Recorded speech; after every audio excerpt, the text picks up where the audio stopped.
I was a lawyer in Philadelphia. I was certainly not a marquee name.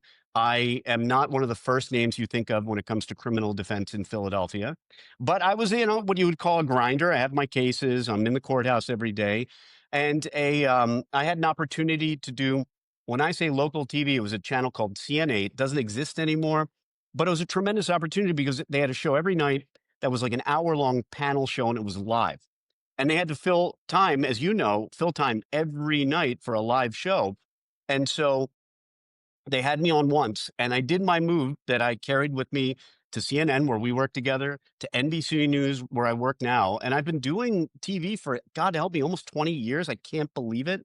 But I still do the same thing I did then, which is after I'm on, I thank everybody and I make it very clear I'm available last minute. If somebody backs out and you need somebody, I'm your guy. Because here's the thing. At the time I got into TV, I had just started my own practice. I had no clients. I had never been a prosecutor. I'd never even tried a case, I don't think. I was about as unlikely a TV legal analyst as you could find. But I think I don't call it a skill, but one attribute that I think still carries me to this day is I love it. It's so much fun.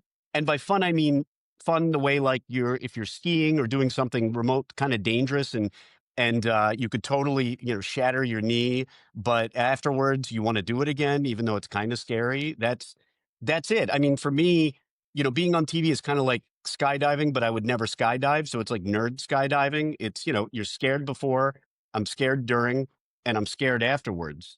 And so, I love it.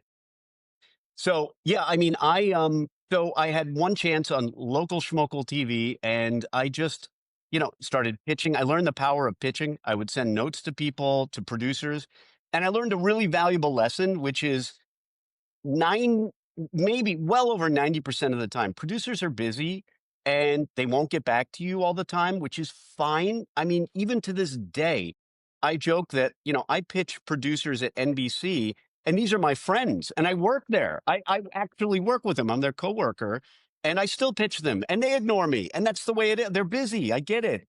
But the point is that, I love to pitch. I know it's what gets me on. It helps me get on. It gives me an edge because I'm not a former assistant attorney general. I know that, in many cases, I'm the second choice, but I'm happy with that.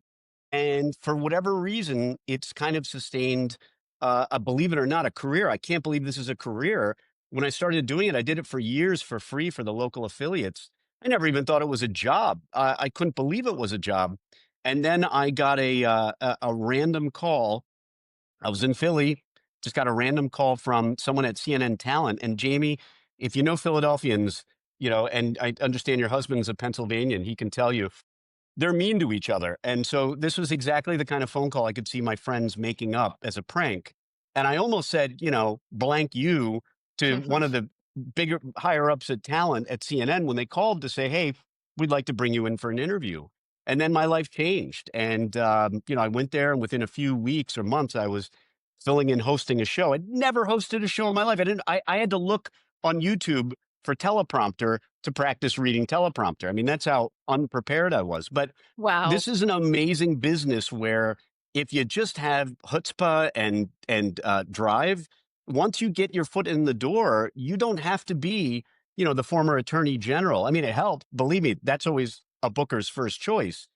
But I'm proud of the fact that look, if you can't get the first three people you want, I'm around. If you can't get Ellie Honig, I'm around. I'm available, and I love it. And that's it. And I also joke that you probably look you Jamie, and I know you won't. You're not going to react to this, and I appreciate that because you don't want to reveal the secrets of booking. But one of the things I don't do when I come in is ask for, can I have a peanut butter and honey sandwich, or can I have sushi with halibut? I mic myself. I know where the coffee machine is. I make sure I know where to go. If there's a flash studio, I can get myself there. I don't need any help. I try to make myself the easiest booking I can.